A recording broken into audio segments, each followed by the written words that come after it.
Hello, everybody, and welcome to episode 14 of the ATRL Charts podcast. As always, my name is Alexander, and I'm here with my co host, Aaron. How you doing? It's Aaron. I'm here with Alex, and we have a lot to talk about today.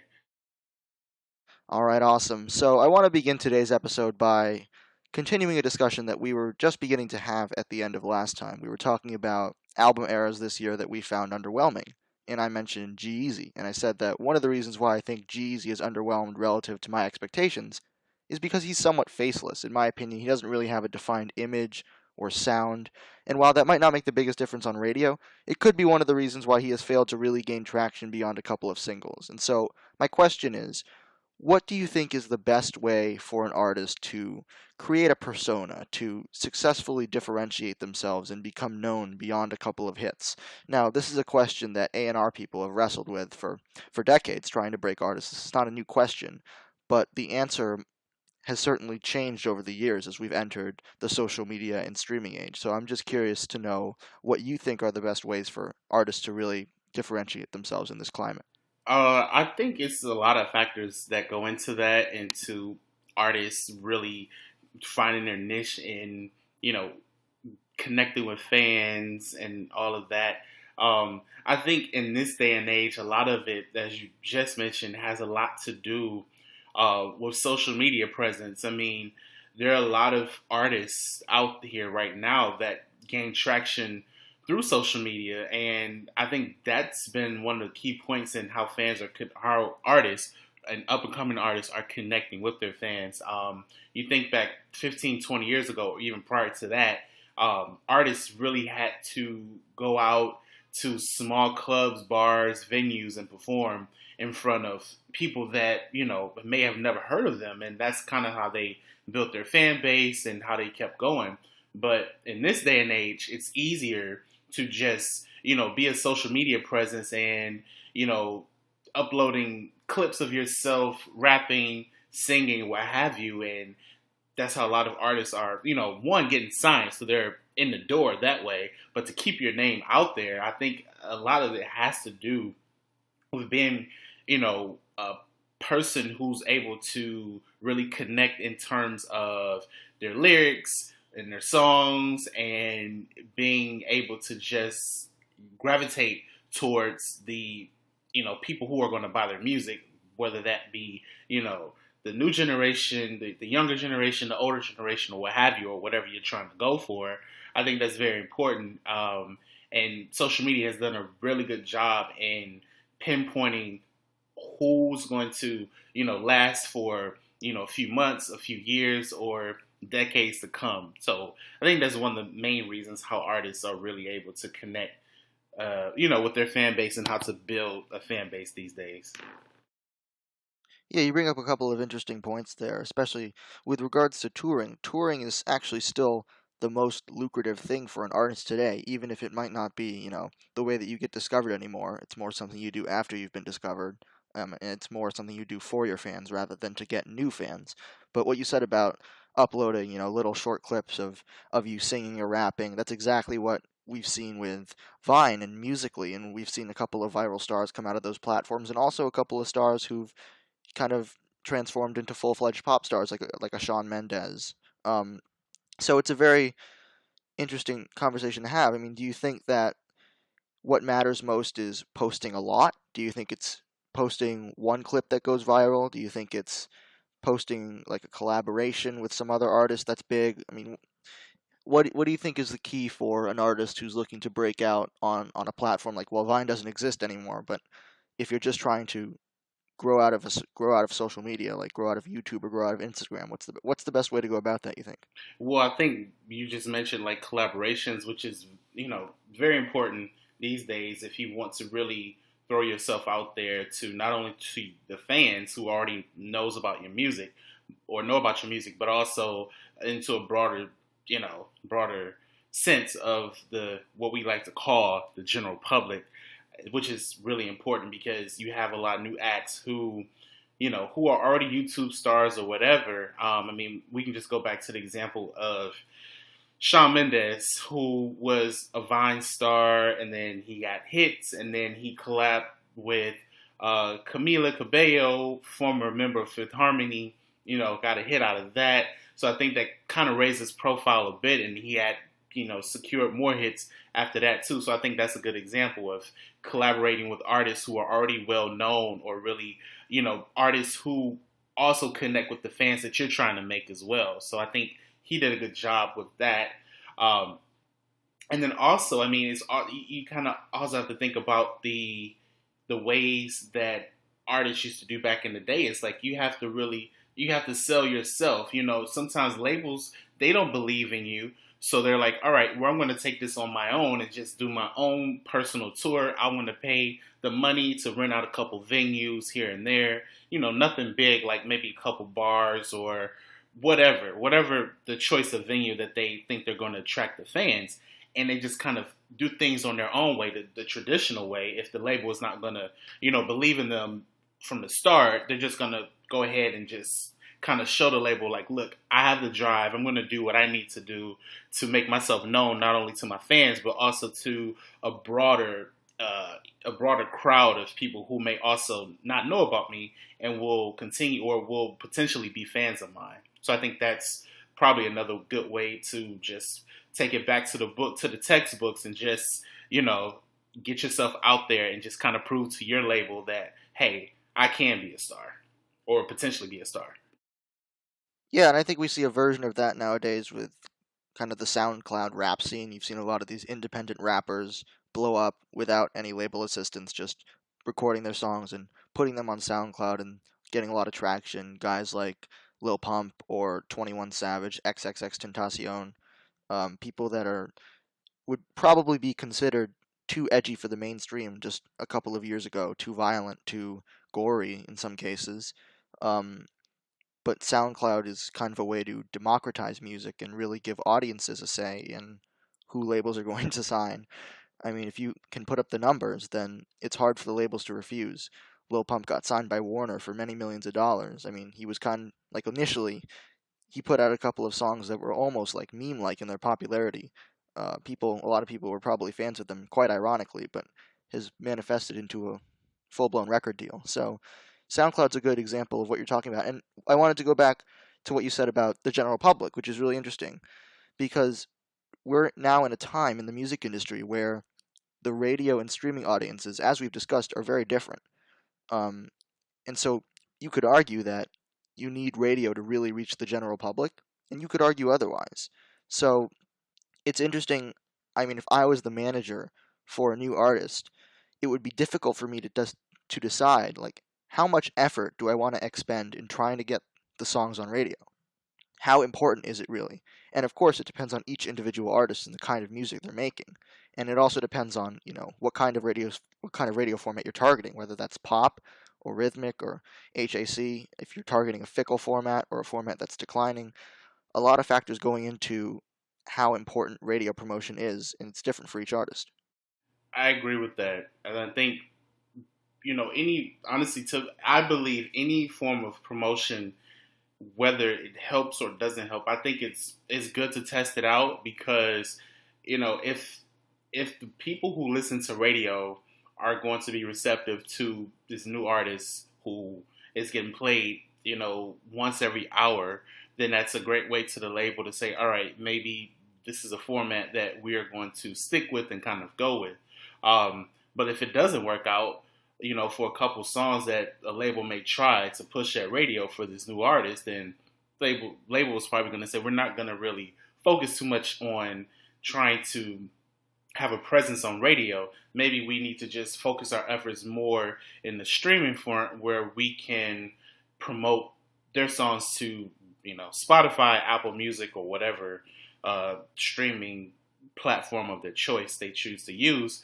Um, you know, and just to go off an example, like a recent example, maybe 2 or 3 years ago, Tori Kelly, who was a breakthrough or somewhat of a breakthrough artist in 2015 and 2016, she had a couple of radio hits. Now they peaked, moderately high on pop radio, considering the amount of sales and streams that it got, which wasn't really that much, to be honest. But her label kept trying. Like, they tried with Nobody Love, and Should Have Been Us, which both went to top 20 on pop radio, but the sales and streams were not there. So, in that sense, I think their label is probably going to hold off, and probably did hold off on trying to push her there because they saw that the returns were not as great on the consumer side. So I think that was an instance of where I think the label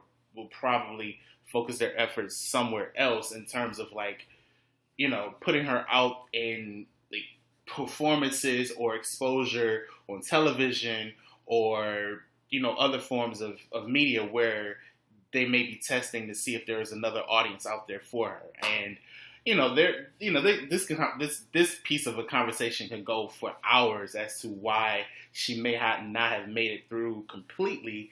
But I think that's probably one of the reasons, or that's probably why her label is probably pulling back from being so much focused on radio, as they saw with the performances of those two singles.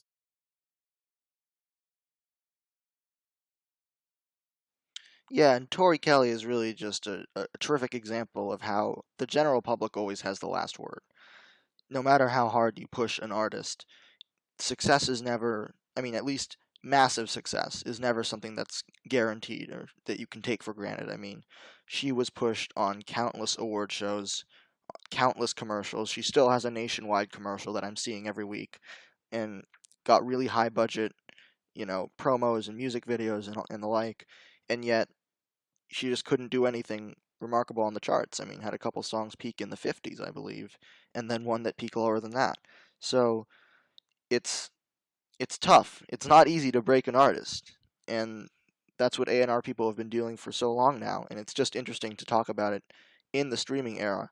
And we'll definitely return to this subject in the future. But for now, we're going to move on to a different topic, and that is the genre of the genre of alternative music. Now, one of the more consistent trends in recent pop music until around a couple of years ago has been the steady stream of alternative crossover hits into the mainstream.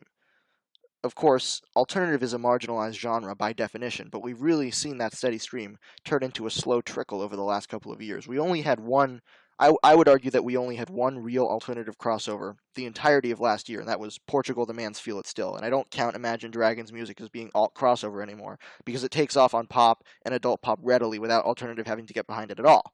But looking at like the 2012 year-end Hot 100, I count at least 5 songs that I would consider to be major alternative crossover hits. You've got Somebody That I Used to Know, We Are Young, Everybody Talks, Too Close, It's Time. 2013, you've got Ho Hey, Safe and Sound, I Will Wait. There was this steady stream of alternative crossover hits, and it's just gone. Why is that? Yeah, I've noticed that too, and if you think about it, interestingly enough, back then when those hits were crossing over, they were also very strong on the streaming front because I remember Somebody That I Used to Know was doing really good in streams. Pumped Up Kicks was one of the most streamed songs of 2011. We Are Young, everything that you named, they were strong streamers.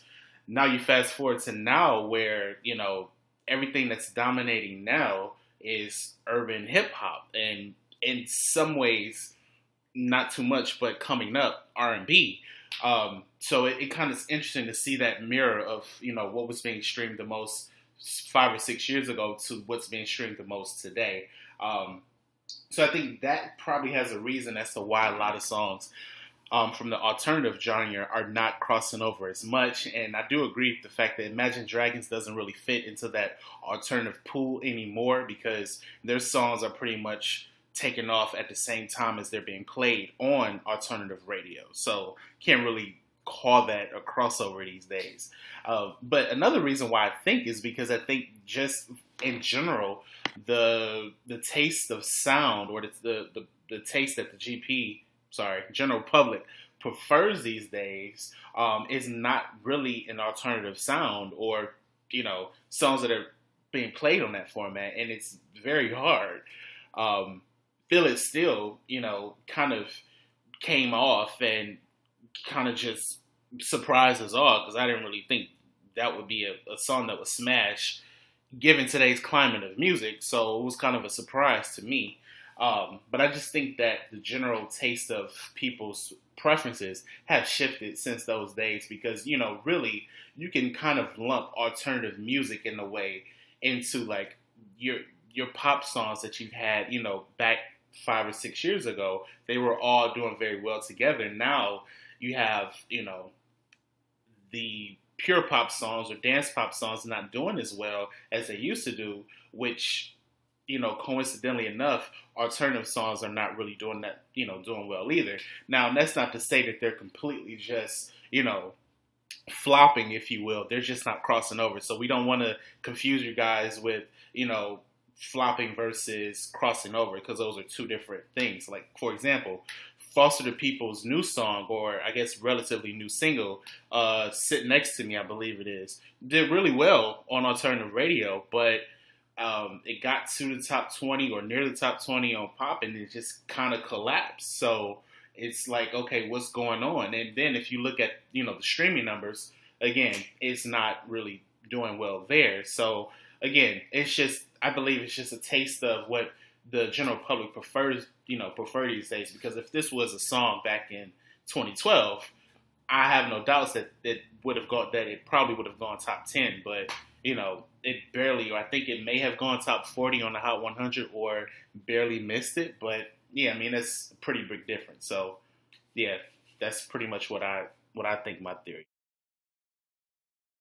Yeah, so I mean, the idea that it's solely due to a taste change is interesting because typically we don't see such drastic shifts in taste in just a couple of years, and especially a shift that's focused entirely on one genre like alternative. I mean, it would be less surprising if this shift had involved multiple genres happening all at once.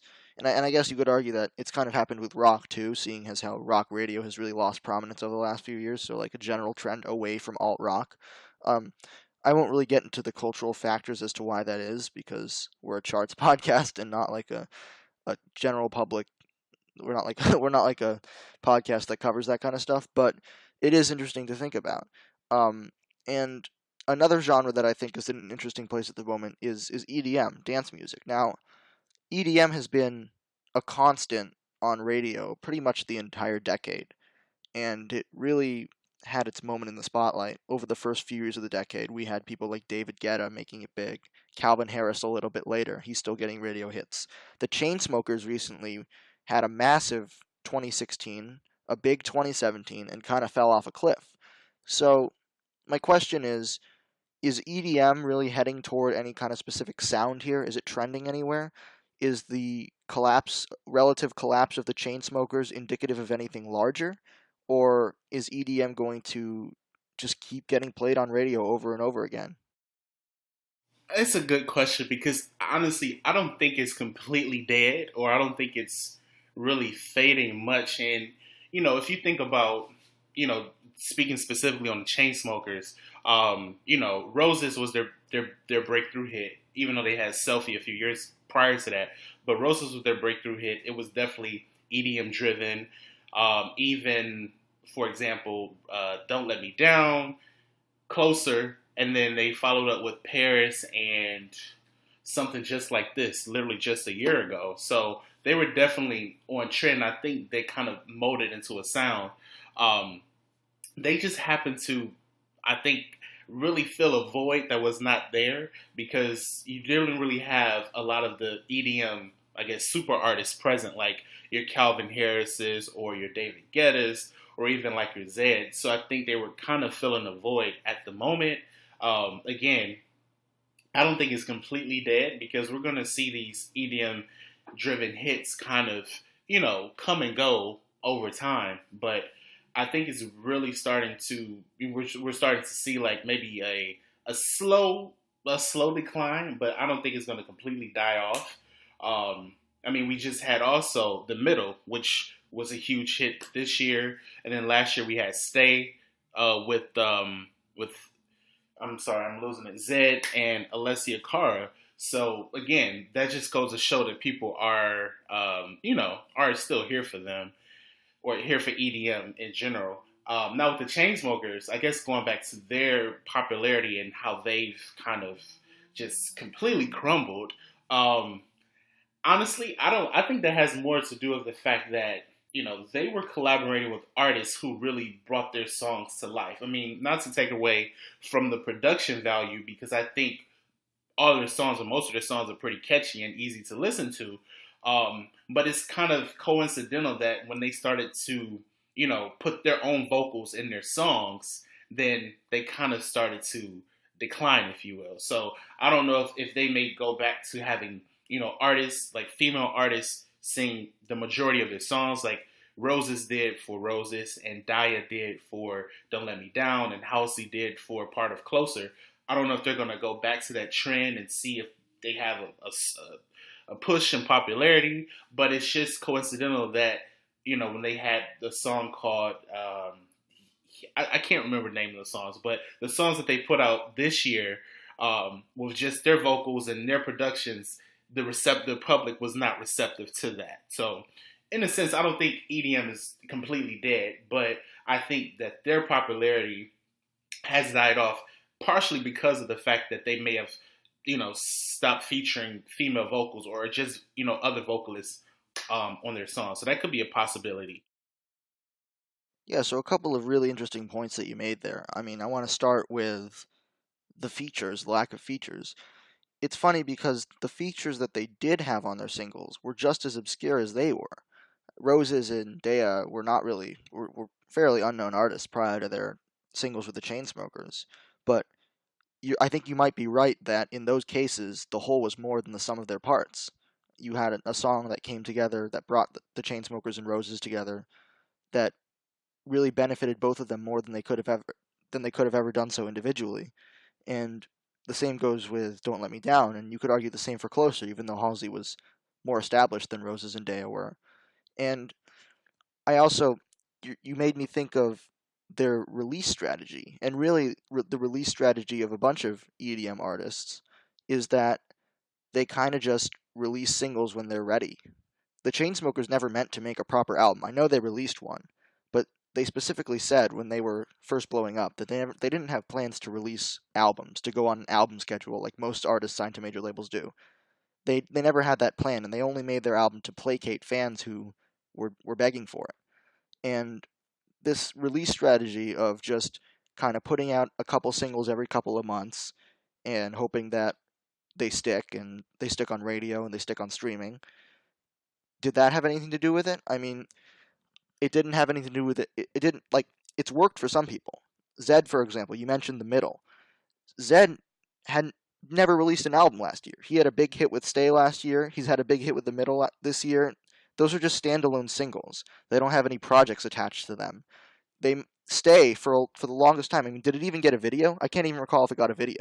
So these singles are really just kind of thrown out into the fire on their own for a lot of EDM artists, like Marshmello recently, for example.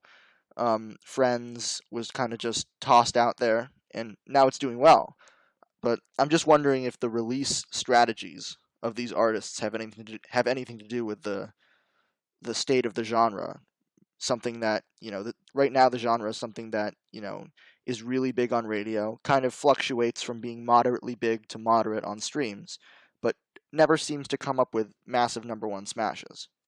Yeah, I think you make a good point. The release strategy is definitely what helps because, just being completely honest, I don't think there is a proper EDM or purely dance album that has sold massive amounts. I mean, if we're thinking about pure sales days, I don't think a dance album or EDM album has sold a lot of copies.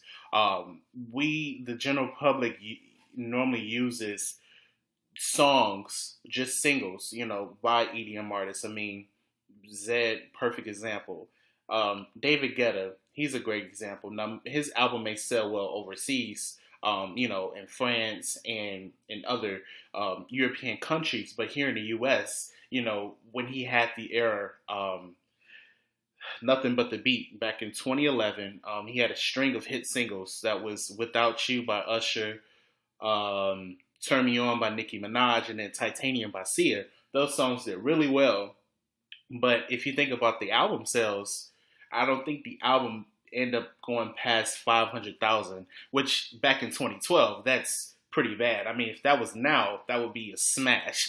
But for an album to sell only 500,000 copies from 2011, 2012 with those many smash hits, that just goes to show you that a lot of people are not here to buy a full project by an EDM artist, specifically in the US. So, again, going back to the point of, artists, dance artists, EDM artists putting out singles here and there, I think that works better for them because when you create a whole album, that's time, and then time is money, and then you think about the fact that they may not sell those albums, and they're putting all this music out there, and then they're just buying the singles. It's like, all right, well, we're just going to focus more on just putting a single out there and just collecting the money or whatever profit they're getting from that one song. Because if you're looking at things now, songs are being streamed by the hundreds of millions, and if you have a huge smash hit, you could be streaming a billion just from one song. So, and depending on what, if you're Spotify, Apple Music, Tidal, whatever platform that it's on, you're going to get a certain amount of money from that company. So I think it profits these artists to just put out songs here and there and then just kind of, make their money that way. So I think I think that release strategy definitely works for them. Chainsmokers, they kind of, again, they did not want to put out a full album, but they were so huge with Closer and the other two hits they had that year.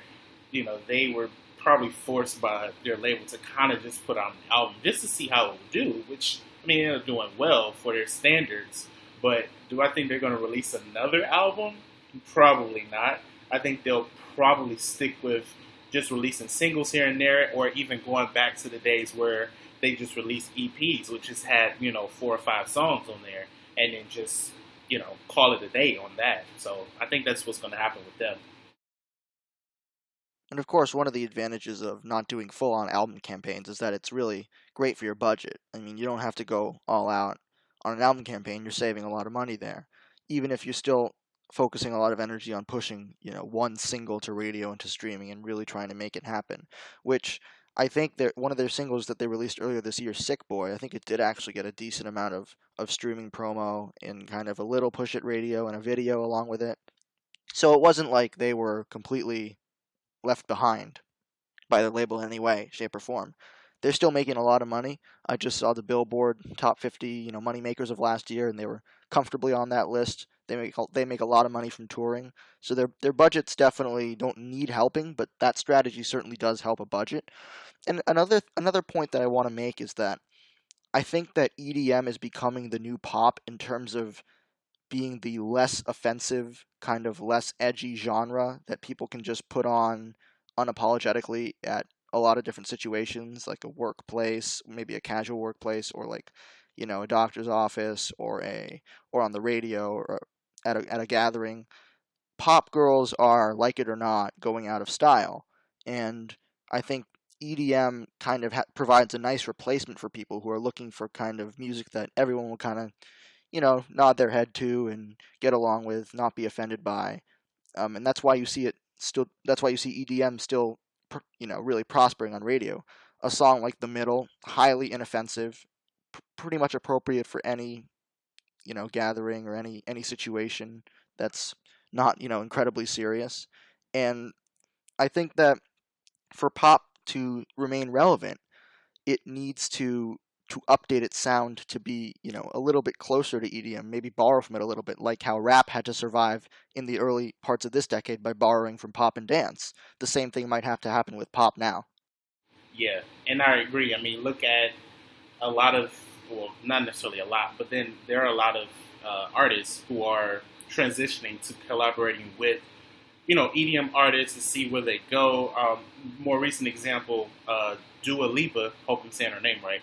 She currently has a single with Calvin Harris entitled "One Kiss," which is doing okay here in the U.S. I know it's an international smash, but here in the U.S. it hasn't really taken off yet, although it is doing really well on pop radio. Actually, I'm looking at the charts right now, and it's number 9 on pop radio, which is pretty good considering IDGAF kind of stalled in the top 15 region. But then this collaboration with Calvin Harris is actually doing better. So it's still the jury is out on that song to see how it does.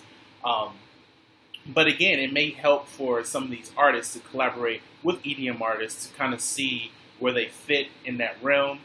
Last year, even Katy Perry, even though she was going through the Witness era, and we all know how that turned out for her, Feels, which was a collaboration with Calvin Harris featuring Big Sean and Pharrell Williams, did pretty good. You know, it was a top 20 here, 20 top 20 hit here in the U.S. and did really well overseas. So again, it just may just be interesting to see how many other you know pop females reach out or are reached out by EDM dance artists to collaborate with them. You know, Rihanna's been doing it pretty much since 2011 with "We Found Love," but she's also collaborated with Calvin Harris, with David Guetta, and she's seen success with that. So I think that may be worth seeing to see how things will go, and if if pop girls, if you will begin to be at the top of the charts again. Yeah, I mean, you see Demi and Selena doing it right now. Demi with Clean Bandit. Um, or actually, Haley Steinfeld too with Alesso. Demi with Clean Bandit. Selena not really collaborating with the DJ, but making EDM inspired stuff like Back to You. Um, those are pretty much guaranteed hits in Europe, even if they're not going to do much here in the U.S. besides get played on radio for a little bit. They're big hits in Europe, and they're good for artists who want to, expand their international footprint. Which, if the U.S. is going to become more and more urban leaning, which all indications point to that, then it's smart, it's wise for those artists to target markets like Europe and maybe even Southeast Asia, where there has been some Western music doing fairly decently on the charts, specifically dance music, and it's it's a good strategy. EDM is in an interesting place, and we'll continue to talk about that in the future. But we're going to move on to a similar topic, one that one of our listeners requested that we cover, and that is the a topic that has been covered in ATRL threads ad nauseum: the struggle of female artists on streaming in general. Now, I think the cause of this trend is obvious. So I think the more interesting question to ask is, I mean, obviously, it's no secret that the climate has shifted. But the question is, can this trend be attributed solely to a shift in the climate, solely to a shift in taste? Is there something deeper behind the scenes that we're missing in terms of why females, and specifically pop females, do so badly on streaming today? People will point out that yes, they did really well in 2014. Dark Horse, All About That Bass were big streaming hits, and obviously what I say to that is, well, back in 2014, streaming was far from blowing up, and it was really not representative of the general public. Now it is very representative of the general public, and that's why you see songs like that not doing well anymore. So streaming wasn't representative 4 years ago, 5 years ago. It is now. But the question is that the only reason why females are doing badly on streaming? Is that really the only reason? I mean, it's definitely a main reason. Um, is it the only reason? I don't think so. I think really has a lot to do. In my opinion, I think it has a lot to do with the fact that I don't know how long ago this survey or study was done, but there was a something that showed that more streaming listeners prefer listening to male artists, and there was some pie graph that showed like the average listener in the U.S. will stream more male songs than females, and that was like a 70-30 split. So I don't know if that has anything to do with it. I mean, that is worth looking into, but that's just kind of an opinion. It's not necessarily that's proven. Um, but again, I think most of it has to do with the fact that a lot of female artists are, necessarily mostly pop artists, and we don't see a lot of pop songs doing well on streaming. Um, I mean, we can always go to the fact or go to what we see, like with artists who are really driven towards the adult crowd, like your Kelly Clarksons, your Pinks. Those artists, they haven't been any type of streaming giant ever. Even when before streaming was a thing, a lot of their songs were not being streamed as well as their counterparts. because I believe adult listening crowds tend to purchase more. Like I think they tend to be more iTunes users than Spotify users, and that's we've seen that since 2012 and up to now, where Kelly Clarkson's latest album, her first two singles, or Love So Soft and their follow up single, none of those even did anything remotely well on streaming, but they did okay on iTunes. So I think we can just go ahead and kind of say that those type of artists won't do well on streaming at all, even if they put out the most catchiest song that's doing really well. I don't think it's going to be any type of streaming hit. Now, with artists like Adele, who also draws a lot of the adult crowd, she also has a lot of has a lot of like younger listeners as well. So that I think that makes her well rounded in the fact that she can build the bridge between both iTunes users and Spotify users, or Spotify, YouTube, or whatever. And I think that's how she's able to stay in that, kind of keep up with the game of streaming, if you will. So I believe she's kind of an outlier when it comes to that. Now, Taylor Swift, I believe the jury is still out on her. I mean, Look What You Made Me Do broke records and everything. It was her comeback single. Obviously, the hype was there, but then as we saw, with Ready for It, Endgame, and the latest single, Delicate, nowhere near as powerful of streamers as her counterparts or singles in the 1989 era was. Again, I think Taylor's is falling victim into her sound is more pop leaning. I mean, yes, she's had a little bit of rhythmic leaning in this album more than she's ever had before, and we've seen that. But I think with that being said, I think a lot of her fans have not. I don't think she's broadened her fan base, if you will. I think there's still a lot of fans that she had from the 1989 era that carried over into the Reputation era, but I don't think she's broadened her fan base enough to the point where she's going to gain more listeners on the streaming front as she did in the 1989 era. So I think there are a lot of variables associated with that, and I think it's hard to pinpoint one exact thing with why females are struggling to keep up with their male counterparts. But and then we flip it to the new breakthrough artist Cardi B, who's doing amazing on streaming, but again, a lot of her fans happen to be listeners from those who like urban music, hip hop, and rap, and we know they love to stream. So again, I don't think it's one reason why pop females or females in general are struggling on the streaming front, but I think the top reason is the shift in music. And who's to say that this is just a hypothetical situation? What if females are now kind of trying to gear their sound towards being more rhythmic leaning, more urban leaning, or what have you? The jury is still out on that, because honestly, I don't think someone like Adele is going to come out with a full rap album. I don't see that. I don't think she's going to do that to try to get listeners, to stream her album. I think she's going to continue to do what she's been doing and be authentic. But as you've seen with errors like with Witness or with Reputation, their albums were more rhythmic leaning, and I think they were trying to broaden their streaming base, but didn't really take off the way maybe that they wanted to. But in Taylor's case, she's still doing well without it.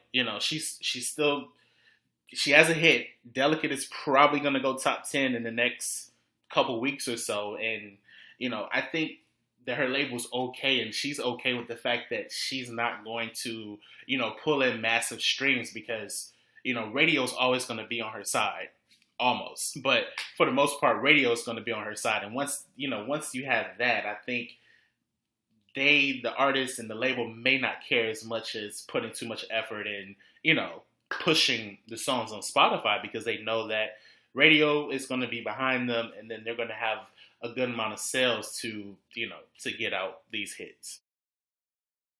Yeah, a lot of interesting thoughts there, and I want to return to that one point that you made that I think is exactly right for most pop artists these days. They have not broadened their fan base, and the reason that matters is because single fan bases no longer have the same capability to affect the charts as they did in 2010, 2011 at the peak of the sales era. Because when we were only measuring sales and airplay, if you had a massive fan base that all went out and bought your song, and then you're going to have a big hit. You were going to have a big hit because it was essentially fan base versus fan base versus fan base versus fan base for every artist out there, and that would actually be the entire chart if it weren't for airplay. But now with streaming, we measure the activity of every music consumer. Well, pretty much we measure the activity of far more music consumers than we did during the sales era. We simply have a much larger kind of like sample size, if you will. And so we're measuring the activity of not just these, small concentrated fan bases, but every casual fan and every non-fan that just puts on someone's music for a little bit. So fan base's power has been diluted. And that doesn't mean that having a fan base is a bad thing now. It just means that if you don't broaden it, you're going to be front loaded. And that's what we see with most pop artists these days. They have these, even if they have a big debut, even if they have a massive debut, like Taylor, 1.2, 1.3 million on the album chart, you're going to be front loaded and you're going to perform worse than hip hop rap artists who maybe debut low but have a ton of longevity, like Post Malone. Stony, in the end, is a more successful album than Reputation is. That's not because Taylor lost her fan base with this new image or whatever. Like a lot of people like to say that her image this era has been awful and that's why she's lost fans. I don't think she's lost fans at all. I think she has an extremely loyal base, and I think it might be still growing a little bit. But now that the charts can measure more than just fan bases, it's difficult for that to make an impact. So it might, people might be under the illusion that she's performing worse than she is several years ago. And while that's partly true, part of that can be attributed to the change in how we measure activity. And so and I want to talk about Cardi B too because Cardi B is such an interesting case. I don't see Cardi B personally. You can let me know if you disagree with this, but I don't see Cardi B as having, a rabid stan army, even the way that a fellow female rapper like Nicki has. I don't see it that way. I feel like Cardi B's support is less. I mean, Cardi B was already a personality, which is why this gets kind of messy. She was already on Love and Hip Hop, and she was already a well-established figure on social media before she became well known for her music. But I don't see her as having like a pop girl style fan base, even though she had more pure sales in her debut week than most rappers would dream to have. I think that she's more general public driven, and I think that is going to become truer and truer as she gets more and more hits. What maybe Bodak Yellow, people thought Bodak Yellow was a fluke, and then you've got Barty or Cardi, Motorsport. Now I Like It. As she keeps putting out more and more hits, she's going to be recognized by more and more of the general public. And I think she is doing a good job of broadening her fan base. She is doing a good job of introducing more people to her music. Latin listeners who might not have known her at all before I Like It, which because that featured two of the most high profile Latin artists in the world, J Balvin and Bad Bunny. Um, and Latin remixes, by the way, are not just a thing that Cardi B is doing. That's a trend that artists have been getting on for a little while now. Beyonce did it, of course. Um, Demi Lovato, we already mentioned her. She made a Latin song with Luis Fonsi, who was behind Despacito. So, I mean, Latin music is one potential avenue for artists to broaden their fan bases in the way that we've been talking about, the way that we think that they might kind of save themselves on streaming in the future. So that's a great point. Yeah, and I agree with the Cardi B not having a rabid fan base like other artists may have. And again, to point out, having a fan base is not a bad thing. Having a rabid fan base is also not a bad thing. Um, but I do think she is going to gather, a good collection of fans. I mean, after this whole era is done, she's going to be bigger than ever. And Invasion of Privacy is just a testament as to how much support and success and fans that she's gained over the last year because, 10 months ago, 11 months ago, Bodak Yellow was the number one hit. And like you said, people thought she was done after that. And she followed up with numerous top 20 hits, even like as collaborations with other artists and just on her own. So she's proven that she can, survive as a solo artist, standalone with features, as being featured. She's done it, and to have that all in a year is pretty amazing.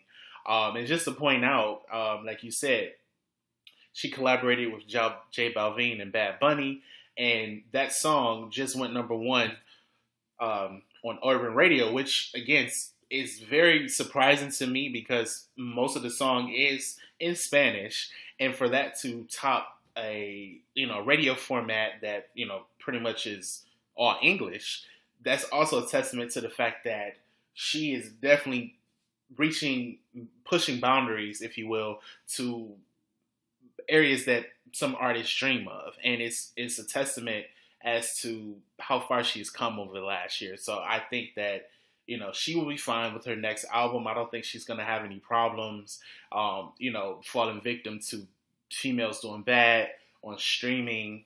And I do believe that whenever her next album comes out, it's going to do just fine. But I just hope she doesn't take a long break, because I know she just had a baby. And sometimes artists just kind of fall through the cracks, and then when they come back after 3 years, it's like, oh, you can't really do that in this era. You kind of have to stay relevant, if you will, because once you take those long breaks, it's just, and when you try to come back after that a long time, then that's where a lot of artists get affected. So, long story short, she'll be fine. There's nothing that's going to affect her unless she has some large scandal or something that comes out, in the next few weeks or whatever. But she's doing just fine. So I think the main message here is that whereas pop artists didn't need to do so 5, 6 years ago, they need to kind of start stepping out of their comfort zone and start trying to attract new listeners, because that's the only way that they're going to survive in this climate. Back in 2011, artists like Lady Gaga and Katy Perry could just focus on putting out music that they knew their fans would eat up. Their sounds, remained relatively constant during that time period, and their fans remained relatively constant, and so their success remained relatively constant. They were both big hit makers at the time. Now it's a different story. If if Taylor Swift keeps making music, for example, that has the same sound that caters to her fan base, it's not gonna do much. A song like Delicate really doesn't dip out of her comfort zone, in my opinion. The only song on the entire Reputation album that I think does do that a little bit is Endgame, and it was a late era single. It wasn't the lead single, so it's going to have trouble catching on.